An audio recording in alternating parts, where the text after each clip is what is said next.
Well, it's not for me to give advice, but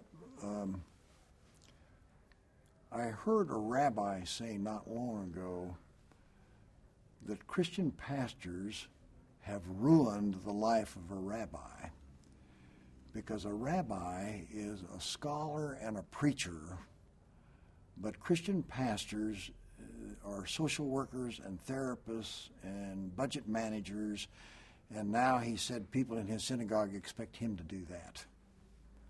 I would think that preachers, I think it's exceedingly difficult, but I think preachers have to decide what the main tasks are and practice enormous self-discipline about not being drawn away to do other things that do not properly belong to the ministry of word and sacrament. Now, you can't do that completely, but I believe that many preachers finally get around to their sermon in their fatigue from everything else. And if imagination is the key to good preaching, you cannot be imaginative when you're exhausted.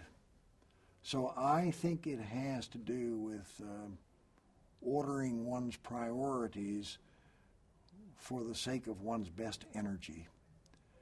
And that, I think for many preachers, that means really deciding that this is the main task, and if you want the congregation to have missional energy and all of that, preaching is the pivot point for all of it. And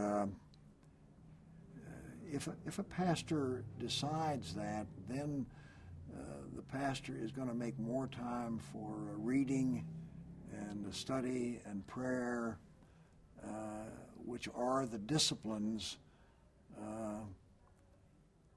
that cause the pastor to live to some extent in a different zone.